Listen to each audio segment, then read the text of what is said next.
Halo Sobat Milenial, kalian sedang menyaksikan program Top News by Adi Items bersama saya Gilang Pandutanaya. Selama 30 menit ke depan, kami akan menyajikan rangkuman Top News sepanjang hari ini, Senin 24 Oktober 2022. Kita awali Top News hari ini dengan kabar terkait kasus gagal ginjal akut. Dinas Kesehatan Jawa Barat mencatat 15 pasien gagal ginjal akut meninggal dunia. Sementara itu, dari Nusa Tenggara Barat, 2 pasien juga dinyatakan meninggal.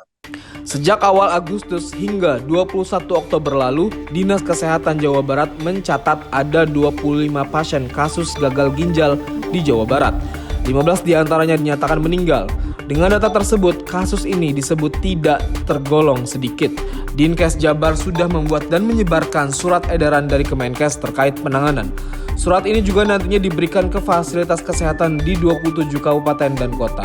Rumah Sakit Hasan Sadikin Bandung memastikan penyakit ini masih misterius dan belum mau mengambil kesimpulan jika obat cair menjadi penyebab utama anak alami gagal ginjal akut progresif aptikal. Sementara itu, Ikatan Dokter Anak Indonesia (NTB) menyebutkan jumlah pasien gagal ginjal bertambah menjadi 3 pasien. 1 pasien berasal dari Lombok Barat dan 2 lainnya berasal dari Bima. 2 dari 3 pasien meninggal dunia tersebut merupakan balita. Kasus gagal ginjal akut misterius di NTB ini ditemukan sejak Agustus dan September lalu. Kini 5 jenis obat sirop yang memiliki kandungan etilen glikol dan dietilen glikol pun sudah ditarik dan dimusnahkan. 5 jenis itu salah satunya adalah Thermorex sirop yang diproduksi PT Konimex.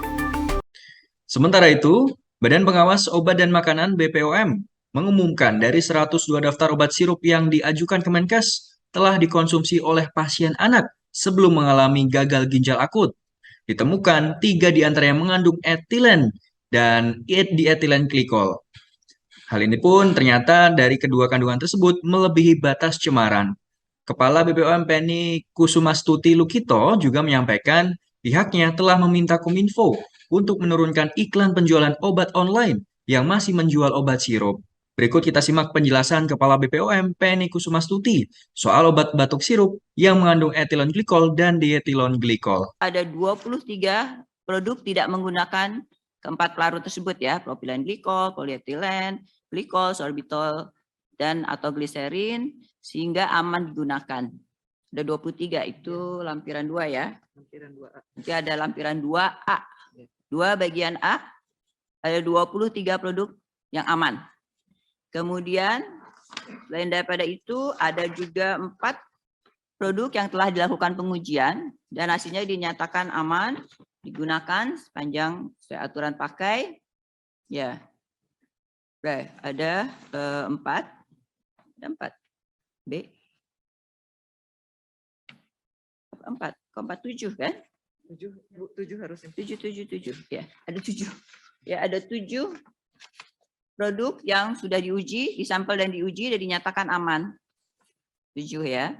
Kemudian ada 3 produk yang telah dilakukan pengujian dan dinyatakan mengandung cemaran EG dan DEG melebihi ambang batas aman. Ya, namun sebenarnya ketiga produk ini memang sudah kita laporkan ya di dalam press release sebelumnya ya 3 produk tersebut. Ya. Oke. Nah, sampai dengan saat ini demikian masih ada 72 lagi. Berapa? 69. Masih ada sisa 69 lagi produk masih dalam proses sampling dan pengujian ya. Jadi harapannya masih berapa secepatnya lah ya. Ya. Secepatnya kami akan mengeluarkan secara bertahap ya karena ini untuk menyatakan sudah bertambah yang aman dan kemudian tentunya menjadi pilihan untuk segera bisa dikonsumsi. Ya, dalam hal ini juga Badan POM selalu melakukan juga patroli cyber karena sekarang kita banyak sekali kami melihat maraknya penjualan online dari produk-produk obat tersebut dan untuk menelusuri penjualan produk yang dinyatakan tadi tidak aman tadi ya ada 3. Kami berkoordinasi dengan Kementerian Komunikasi dan Informatika dan Asosiasi E-commerce tentunya untuk melakukan take down terhadap 4.922 link yang teridentifikasi melakukan penjualan sirup obat dan dinyatakan tidak aman tersebut ya dan akan segera di take down juga. Dan kami di seluruh Indonesia tentunya ada unit pelaksana teknis yang akan mengawal semua proses-proses ini. Sebagai penutup, Badan POM menghimbau dan mendorong tenaga kesehatan dan industri farmasi untuk aktif melaporkan efek samping obat atau kejadian yang tidak diinginkan pasca penggunaan obat kepada Pusat Farmakovigilan Meso Nasional ya, melalui aplikasi e-Meso. Meso itu adalah monitoring efek samping obat. Ya, aplikasi monitoring efek samping obat yang untuk segera dilaporkan ke Badan POM sehingga kita bisa menelusur, menindaklanjuti dengan cepat. Dan terutama yang penting kami juga mengimbau masyarakat untuk lebih waspada, menjadi konsumen yang cerdas dan berdaya, selalu mencatat obat yang dimakan baik di rumah, swamedika maupun di fasilitas pelayanan kesehatan, sehingga apabila mendapatkan situasi seperti yang kita hadapi sekarang bisa segera cepat Badan POM menelusurinya. Dan hanya membeli dan memperoleh obat melalui sarana resmi, apotek, toko obat berizin, puskesmas atau rumah sakit terdekat. Jika membeli obat secara online, agar hanya dilakukan di apotek yang telah memiliki izin penyelenggaraan sistem elektronik farmasi. Ya, dan selalu menerapkan cek kemasan, label, izin edar, dan kadaluarsa. Ya, dan hanya mencari informasi dan sumber resmi terpercaya, serta teliti setiap informasi yang diperoleh, terutama mencari informasi silahkan ke Badan POM, banyak sekali kan akses untuk melakukan pengaduan atau mendapatkan informasi. Saya kira demikian, saya menutup laporan pada masyarakat. Sementara itu, Bareskrim Polri lakukan pemeriksaan hasil laboratorium bersama Kemenkes dan BPOM untuk mengusut obat sirup dalam kasus gagal ginjal akut yang dialami ratusan anak di tanah air. Kadif Humas Polri Irjen Pol Dedi Prasetyo menyebutkan pengecekan hasil laboratorium ini dilakukan pada siang tadi. Pengecekan ini merupakan kerjasama antara Bareskrim, BPOM, serta Kemenker. Polri juga sudah membentuk tim gabungan untuk mengusut dugaan tindak pidana impor bahan obat sirup dalam kasus gagal ginjal akut. Sementara itu, Direktur Tindak Pidana Narkoba Bareskrim Polri Brigjen Krisno Hasiregar menyebutkan pihaknya akan melakukan pemantauan sekaligus imbauan kepada seluruh pelaku usaha serta masyarakat untuk tidak menjual atau membeli produk obat yang peredarannya dilarang pemerintah. Sebelumnya, Kementerian Kesehatan mengumumkan ada 102 merek obat sirup yang dikonsumsi para pasien gagal ginjal akut progresif atipikal di Indonesia. Seluruh produk obat tersebut terbukti secara klinis mengandung bahan polietilen glikol yang sebenarnya tidak berbahaya sebagai pelarut obat sirup selama penggunaannya berada pada ambang batas aman. Sementara itu, kita beralih ke informasi dari kasus penusukan di Cimahi. Setelah sempat masuk ke dalam daftar pencarian orang, polisi akhirnya menangkap pelaku yang diduga melakukan penusukan hingga mengakibatkan seorang remaja meninggal dunia. Terduga pelaku penusukan dengan nama Rizaldi Nugraha Gumilar alias Ical ditangkap di kawasan Sukasari, Bandung, Jawa Barat pada hari Minggu kemarin. Kini pelaku sudah diamankan di Polres Cimahi. Sebelumnya, pada Minggu siang, Polres Cimahi mengumumkan identitas pelaku dengan nama Rizaldi Nugraha alias Ical yang merupakan warga Andir, Kota Bandung. Diketahui, pelaku berusia 22 tahun dan tercatat sebagai warga Gang Saluyu, Maleber, Andir, Kota Bandung. Diduga pelaku Rizaldi melakukan penusukan kepada korban yang merupakan seorang remaja perempuan 12 tahun berinisial PS di Ciberem, Cimahi.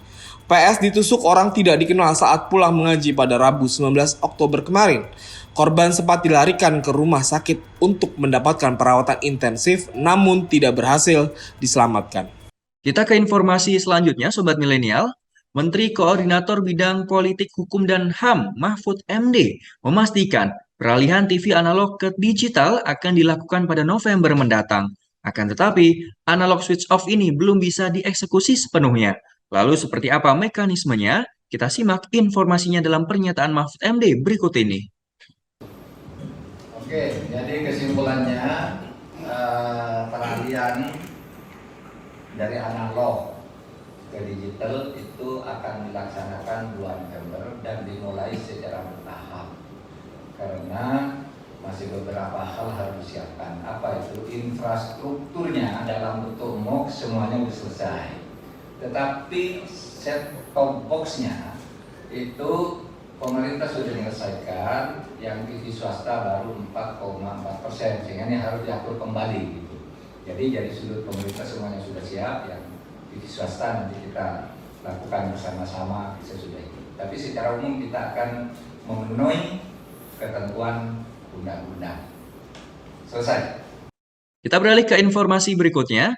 Presiden Joko Widodo menghadiri acara HUT 58 Golkar pada Jumat kemarin.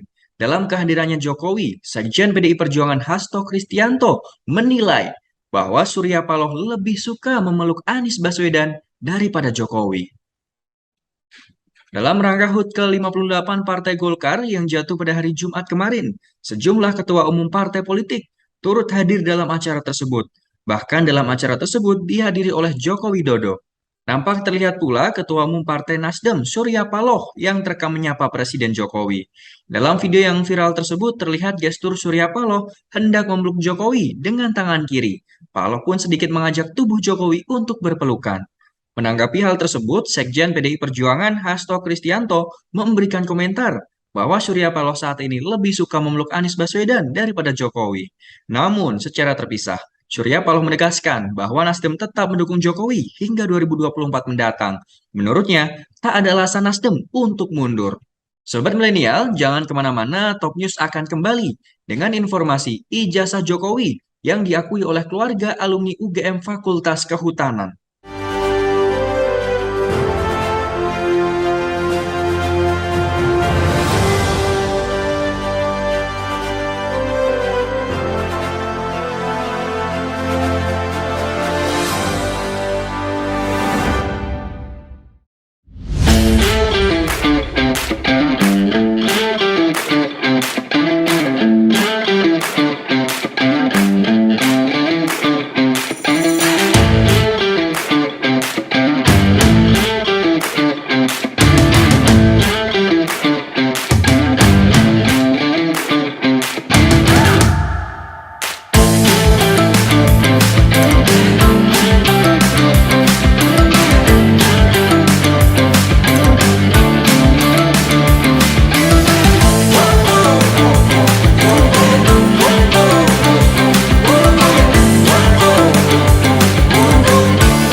Terima kasih masih bersama Top News dan masih soal Capres-Cawapres 2024. Presiden Joko Widodo saat hadir di acara HUT Partai Golkar ke-58 meminta Partai Golkar untuk tidak sembrono dalam mendeklarasikan calon presiden dan calon wakil presiden 2024. Seperti diketahui, Golkar bersama PAN dan P3 telah bersepakat membangun Koalisi Indonesia Bersatu atau KIB. Berikut kita simak pernyataan Presiden Joko Widodo selengkapnya. Bapak Ibu sekalian yang saya hormati, Golkar sebagai partai yang sudah matang, punya pengalaman malang melintang, sudah 58 tahun, ini pengalaman yang sangat panjang. Banyak makan asam garam dalam perpolitikan Indonesia.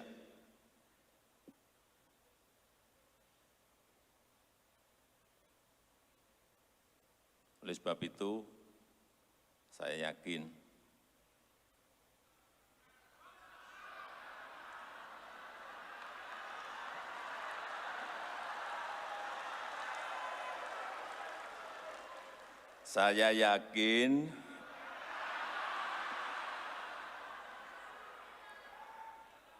yakin Golkar akan dengan cermat,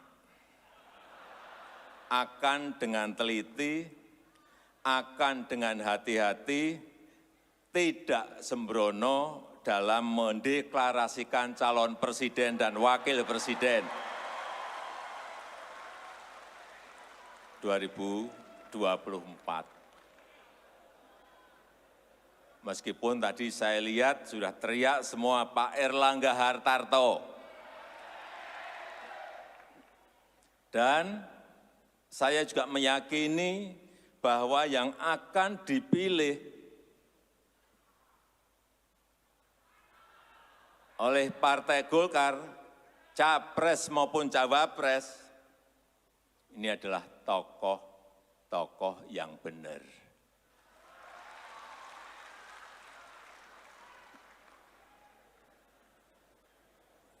Silahkan terjemahkan sendiri.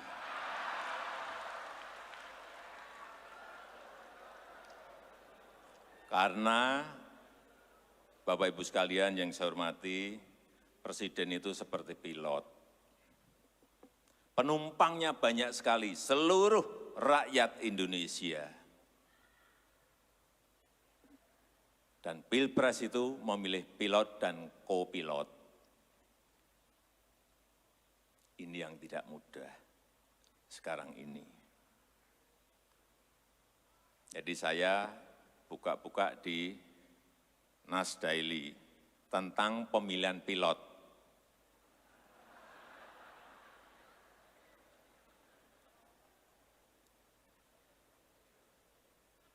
Ada perusahaan airline ingin memilih pilot. Ada 2 calon. Pilot yang pertama, ini ngomong. Pilot yang pertama itu ngomong agar dia bisa terpilih.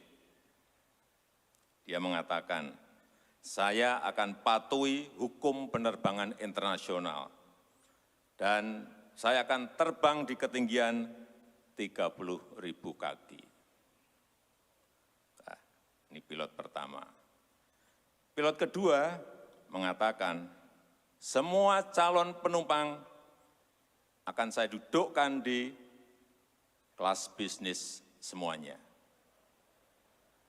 Dan seluruh penumpang akan saya berikan diskon tiketnya.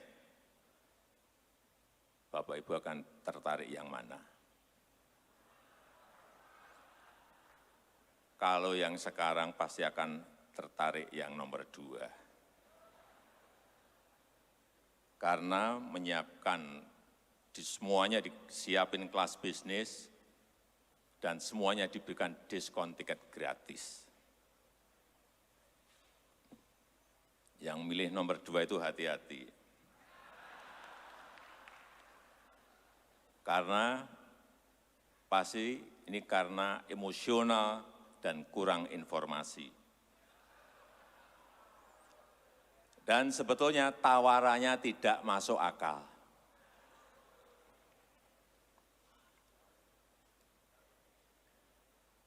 Sudah diberi kelas bisnis semuanya, kemudian tiketnya didiskon.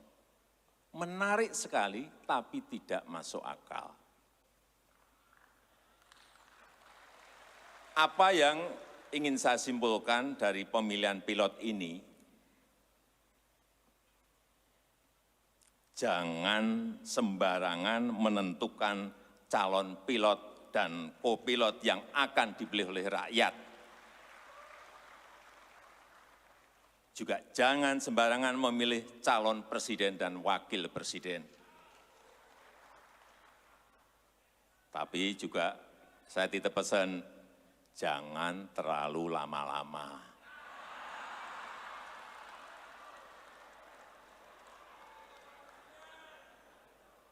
Saya dengar-dengar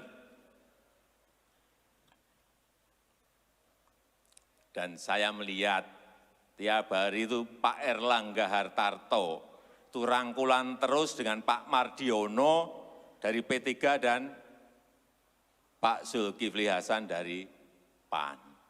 Jangan hanya rangkul-rangkulan terus.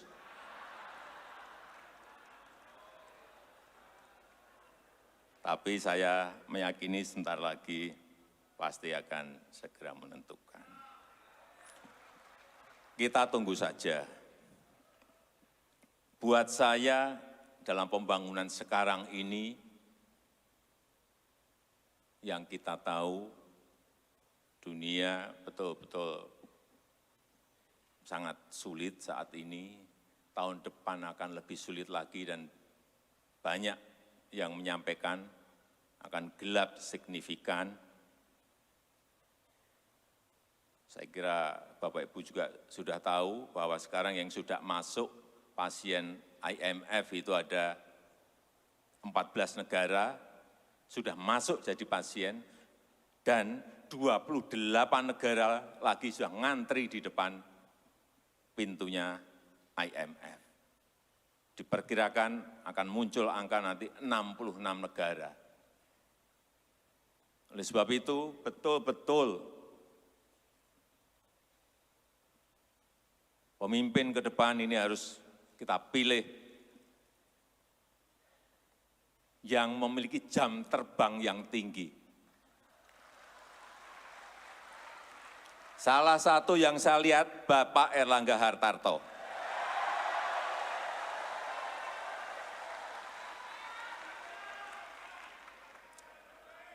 Karena sekali lagi dalam pembangunan sebuah negara, penting sekali yang namanya stabilitas politik. Kita juga butuh stabilitas keamanan, apalagi dalam situasi dunia yang sangat sulit dihitung, sulit dikalkulasi, sulit diprediksi. Kita beralih ke informasi berikutnya, Sobat Milenial.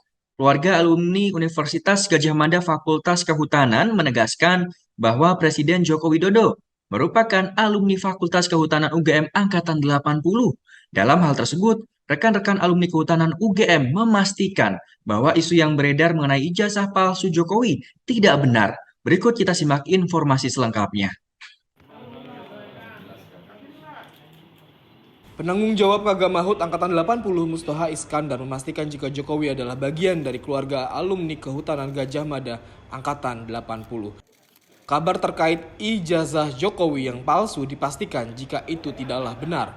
Dalam sebuah kesempatan, Mustoha juga mengenang saat masa kuliah bersama Joko Widodo. Ia juga menilai Presiden Jokowi adalah sosok yang supel dan mudah bergaul dalam lingkungan pertemanan. Selain itu, mereka juga bercerita kenangan bersama Jokowi saat mendaki Gunung Kerinci, bahkan sempat terjatuh dari sepeda motor, hingga foto eksklusif yang masih tersimpan semasa kuliah. Adanya kabar ijazah palsu Jokowi pun, Kagama Bantuan Hukum siap memberikan pendampingan hukum kepada alumni UGM yang membutuhkan. Selain itu, ia juga menegaskan siap turun tangan jika diperlukan. Sobat Milenial, jangan kemana-mana, Top News akan kembali dengan informasi kehadiran asisten pelatih baru di Timnas U19.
Terima kasih masih bersama saya di Top News. Presiden Joko Widodo menerima kunjungan Perdana Menteri Palestina Muhammad Syitayeh di Istana Bogor pada pagi tadi.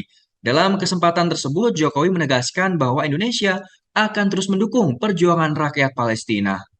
Kedatangan Perdana Menteri Palestina Muhammad Syitayeh disambut langsung dengan upacara penyambutan resmi yang dilaksanakan di halaman Istana Kepresidenan Bogor. Dalam upacara tersebut, diperdengarkan lagu kebangsaan kedua negara serta pengenalan delegasi masing-masing negara. Selanjutnya, Presiden Jokowi bersama PM Syitayeh melakukan penanaman pohon. Adapun pohon yang ditanam oleh kedua pemimpin negara tersebut adalah pohon meranti. Dalam rangkaian acara tersebut dilanjutkan dengan pertemuan bilateral di mana Presiden menegaskan bahwa Indonesia akan terus mendukung perjuangan rakyat Palestina. Ia juga berharap kunjungannya kali ini dapat mempererat hubungan bilateral antara Indonesia dengan Palestina. Kini kita beralih ke berita Timnas U19 Sobat Milenial yang saat ini sedang berlatih di Turki. PSSI menunjuk Choi Buk-ki dari Korea Selatan sebagai asisten pelatih baru Timnas U19. Mendampingi pelatih kepala Sintayong, penunjuk Choi Buk-kuk untuk menggantikan Zenan Radonic yang mengundurkan diri. Saat ini, asisten pelatih asal Korea Selatan itu sudah tergabung di Turki. Inilah sosok Cho Byung-koo, asisten pelatih Timnas U19 yang baru ditunjuk PSSI. Cho adalah mantan pemain Timnas Korea Selatan dan juga sempat bermain di klub Seongnam Ilhwa Chungma yang menjuarai Liga Champion Asia pada tahun 2010. Saat itu, Cho Byung-koo menjadi salah satu pemain andalan dari Sintayong yang menjadi pelatih. PSSI telah menunjuk Choi Bung-koo untuk menggantikan Zenan Radonkic yang mundur sebagai asisten pelatih timnas karena alasan keluarga. Saat ini, Cho telah berada di Turki dan langsung melatih para pemain timnas U19 yang dipersiapkan untuk berlaga di ajang Piala Asia U20 dan Piala Dunia U20 di Indonesia. Para pemain timnas selain berlatih di Turki juga akan berlatih di Spanyol pada awal Desember mendatang. Informasi tadi menutup perjumpaan kita hari ini Sobat Milenial. Terima kasih sudah menyaksikan Top News. Ikuti terus perkembangan berita-berita terbaru hanya di IDN Times. Saksikan terus Top News by IDN Times setiap Senin hingga Jumat pukul 18.30. Dan jangan lupa untuk download IDN Apps. Saya Gilang Pandutanaya bersama tim yang bertugas mengucapkan terima kasih. Terus patuhi protokol kesehatan dan sampai jumpa.